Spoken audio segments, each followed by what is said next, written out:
Hi friends, स्वागत है आपका हमारे YouTube channel Allen geography UGC JRF में। दोस्तों, हम लोग बात कर रहे हैं जियोमॉर्फोलॉजी में और ऑलरेडी हम लोग जियोमॉर्फोलॉजी में कई टॉपिक्स को कवर कर चुके हैं। उसी के आगे उसी क्रम में हम लोग आज पढ़ने वाले हैं आइसोस्टेसी। ठीक है, समस्थैतिकी की क्या समस्थैतिकी क्या होता है, आइसोस्टेसी क्या होता है। और कुछ विद्वान थे जिन्होंने आइसोस्टेसी के बारे में थ्योरी दी थी, उन थ्योरी को हम लोग क्या करेंगे, जानेंगे, क्योंकि ये एग्जाम पॉइंट ऑफ व्यू से बहुत ही महत्वपूर्ण थ्योरी है। यहाँ से क्वेश्चन आपसे पूछा जा सकता है। तो चलिए हम लोग देखते हैं कि आइसोस्टेसी क्या होता है और कौन कौन से विद्वान ने इसके बारे में क्या दी थी, थ्योरी दी थी। ठीक है, तो आइए बात करते हैं।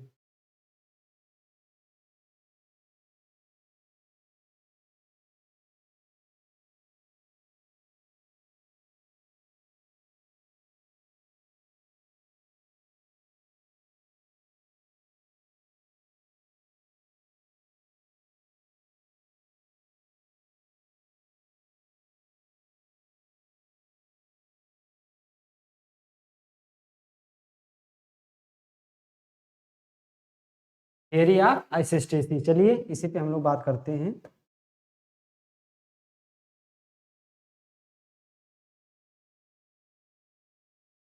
आइसोस्टेसी, आइसोस्टेसी का मतलब होता है समस्थैतिकी। ठीक है, क्या होता है, समस्थैतिकी।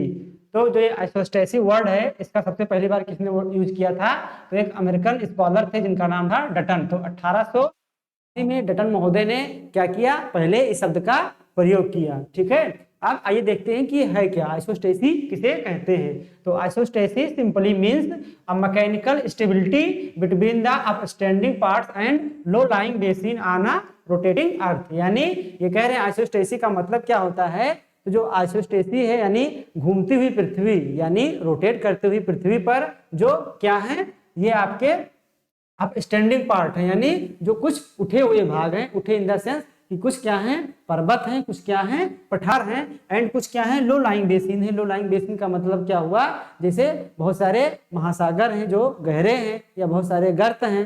तो जो पृथ्वी घूमती हुई पृथ्वी पर बहुत सारे उठे हुए भाग हैं और बहुत सारे जो गड्ढे हैं यानी गर्त वाले भाग हैं, इन दोनों के बीच में जो यांत्रिक स्थिरता होती है, मैकेनिकल स्टेबिलिटी होती है, इसी को क्या बोलते हैं, इसी को बोलते हैं आइसोस्टेसी। ठीक है, यानी इस घूमती हुई रोटेशन करती हुई पृथ्वी पर कुछ ऊंचे उठे हुए भाग हैं और कुछ निम्न भाग हैं, यानी निम्न तल के भाग हैं।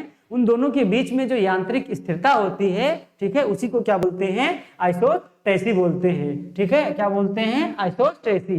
प्रश्न यहाँ पर यह था, ठीक है, इस टॉपिक में यह बताने का प्रयास किया जा रहा है कि आप कहीं पर देखेंगे कि हिमालय जैसा क्या है, ऊंचा पर्वत है, तो कहीं पर आप देखेंगे कि मेरियाना जैसा गर्त भी इसी पृथ्वी पर पाया जाता है। तो विद्वानों के दिमाग में यह प्रश्न उठा कि आखिर कौन सा ऐसा कारण है कि इसी पृथ्वी पर, पृथ्वी इतनी तेजी के साथ घूम रही है, इस पृथ्वी पर इतने ऊंचे ऊंचे पर्वत भी पाए जाते हैं, वहीं पर इतने गहरे बेसिन और गर्त भी पाए जाते हैं, तो ये बैलेंस कैसे है, कैसे कोई एक ही जो है वस्तु पर, एक ही जगह पर, यानी एक ही वस्तु पर, यानी पृथ्वी को अगर एक वस्तु मान लिया जाए, तो एक ही वस्तु पर कैसे इतने ऊंचे ऊंचे पर्वत टिके हुए हैं और कैसे इतने गहरी बेसिन टिकी हुई है, क्या कारण है, उसी कारण को क्या है यहाँ पर बताने का प्रयास किया जा रहा है आइसोस्टेसी में। तो कई विद्वान हैं, जिनमें जो पहले विद्वान थे उनका नाम था येरी। क्या नाम था, जॉर्ज येरी। येरी ने क्या कहा कि यूनिफॉर्म डेंसिटी विथ वेरिइंग थिकनेस, यानी इन्होंने ये कहा कि पृथ्वी पर जितने भी जो लैंडफॉर्म पाए जाते हैं, चाहे वो पर्वत की बात की जाए, पठार की बात किया जाए या महासागरीय बेसिन की बात किया जाए, तो उसकी जो डेंसिटी है इन्होंने बताया वो क्या है, यूनिफॉर्म है, यानी समान है, यानी उनकी डेंसिटी में, यानी उनके घनत्व में कोई अंतर नहीं है। लेकिन जो उनकी थिकनेस है, थिकनेस मतलब ये ऊंचाई वाला थिकनेस, ठीक है, उसमें क्या है, अंतर है। ठीक है, उसमें क्या है, अंतर है। और इस प्रकार एक नीचे पार्ट्स होता है, यानी आप जब हम लोग इंटीरियर ऑफ द अर्थ पढ़ रहे थे तो हमने क्या पढ़ा था, स्टेनोस्फीयर। ठीक है, तो हमने बताया था कि स्टेनोस्फीयर के ऊपर सारी प्लेटें मूव कर रही हैं और इसी प्लेट के ऊपर आपका महाद्वीप भी है और महासागर भी है। अब महाद्वीप है तो उस पर बहुत सारे पर्वत पठार हैं, हम लोग भी हैं, ठीक है, हमारा घर है, तो हम लोग भी मूव कर रहे हैं। तो इन्होंने बताया कि जो स्टेनोस्फीयर वाला पार्ट है उसको इन्होंने बोला सबस्ट्रेटम। क्या बोला, सबस्ट्रेटम। और इन्होंने ये बताया कि ये जो आपका यूनिफॉर्म डेंसिटी, यानी जो पर्वत है, पठार है, ठीक है, जिनकी डेंसिटी समान है लेकिन उनकी थिकनेस क्या है, भिन्न भिन्न है, इसी सबस्ट्रेटम में क्या है, तैर रहे हैं। ठीक उसी प्रकार से जैसे सागर में नाव तैर रही है, इस प्रकार से उसी प्रकार से जिस प्रकार से सागर में नाव तैर रही है। ठीक है, तो इन्होंने एक प्रयोग किया, आइए जानते हैं कि इन्होंने कौन सा प्रयोग किया था और उस प्रयोग के आधार पर इन्होंने क्या निष्कर्ष निकाला। इन्होंने प्रयोग ये किया कि इन्होंने एक पात्र लिया, पात्र मतलब बर्तन, क्या लिया, बर्तन लिया और इसमें कुछ क्या डाला, पारा डाल दिया। ठीक है, क्या भर दिया, पारा भर दिया। अब इन्होंने क्या किया कि इन्होंने समान लंबाई के लोहे के टुकड़े लिए, मतलब समान लंबाई के नहीं, समान घनत्व के, क्या लिए, क्योंकि इन्होंने बताया था कि सबकी डेंसिटी क्या है, समान है, तो इन्होंने क्या लिया, समान घनत्व के क्या लिया, लोहे के टुकड़े लिए। लेकिन इन्होंने एक बात ये भी बताया था कि उनकी जो थिकनेस है वो अलग अलग है, यानी पर्वत है, ठीक है, उसकी थिकनेस अलग है, पठार है उसकी थिकनेस अलग है, मैदान है उसकी थिकनेस अलग है, लेकिन उनकी डेंसिटी सेम है। इसलिए इन्होंने समान घनत्व के क्या लिए, विभिन्न आकार के क्या लिए, लोहे के टुकड़े लिए। ठीक है,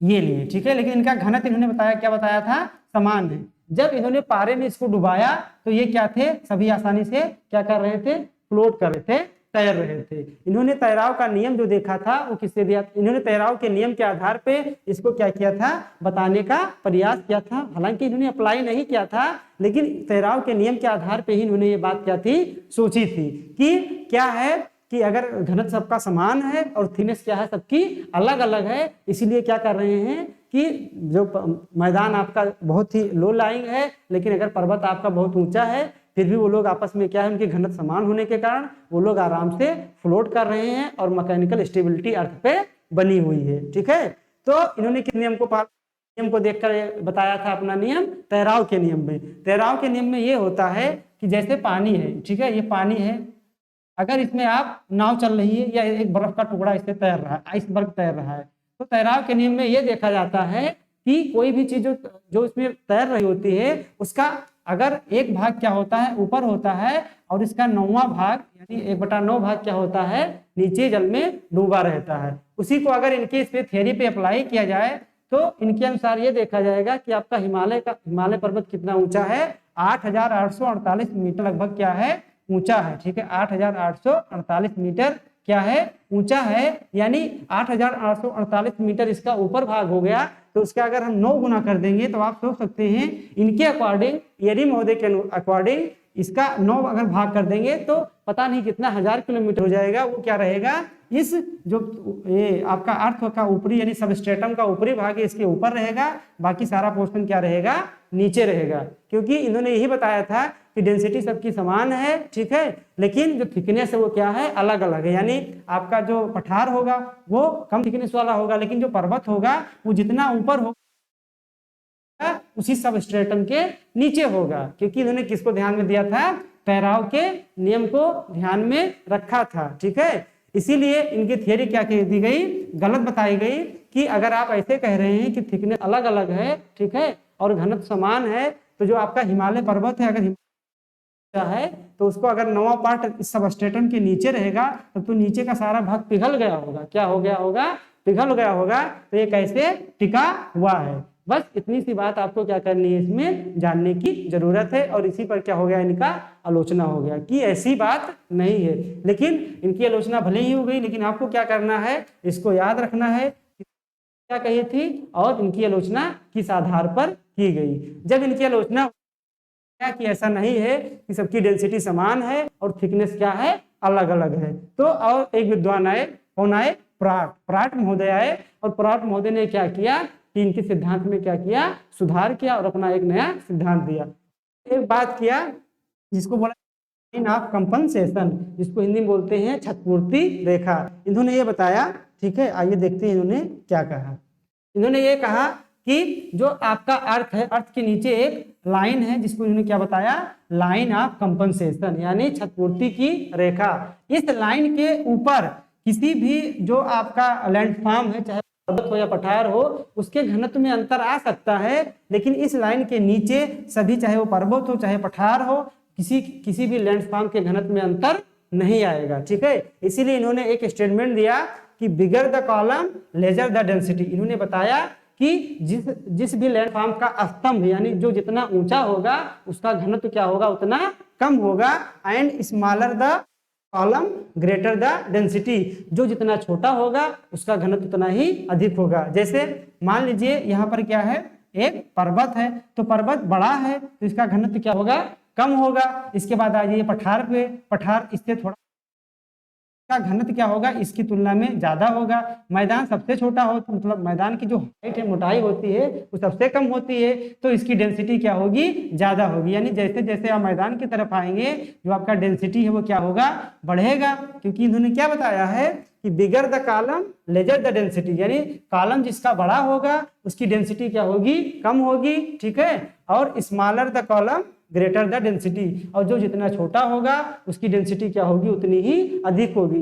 तो जो इनका नियम था वो ज्यादा सही लगता है, क्योंकि जो जितना ऊंचा है उसका घनत्व वास्तव में उतना ही क्या है, कम है, और जो जितना छोटा है उसका घनत्व क्या है, उतना ही अधिक है। इस प्रकार सारी चीजें जो अर्थ के ऊपर यानी इस लाइन के ऊपर जो कंपनसेशन लाइन उन्होंने बताया था उसके ऊपर आकर सारी चीजें क्या हो जाती हैं, बैलेंस हो जाती हैं। क्या हो जाती हैं, बैलेंस हो जाती हैं। और इस प्रकार ये जो तैराव वाला नियम था उससे भी क्या हो गए, बच गए, और उनके सिद्धांत को क्या मान लिया गया, सही मान लिया गया। यानी यरी की तुलना में पराट के सिद्धांत को ज्यादा महत्व दिया गया। ऐसा नहीं कि पराट पूरी बात सही कर रहे हैं, क्योंकि ये रिसर्च का विषय है, अभी भी इसमें काफी सारा रिसर्च हो रहा है कि मैकेनिकल स्टेबिलिटी अर्थ के ऊपर कैसे है। तो ये यरी और पराट के आपको ये जो स्टेटमेंट दिया गया है इसको हमेशा याद रखना है, यही आपके एग्जाम में पूछा जाएगा।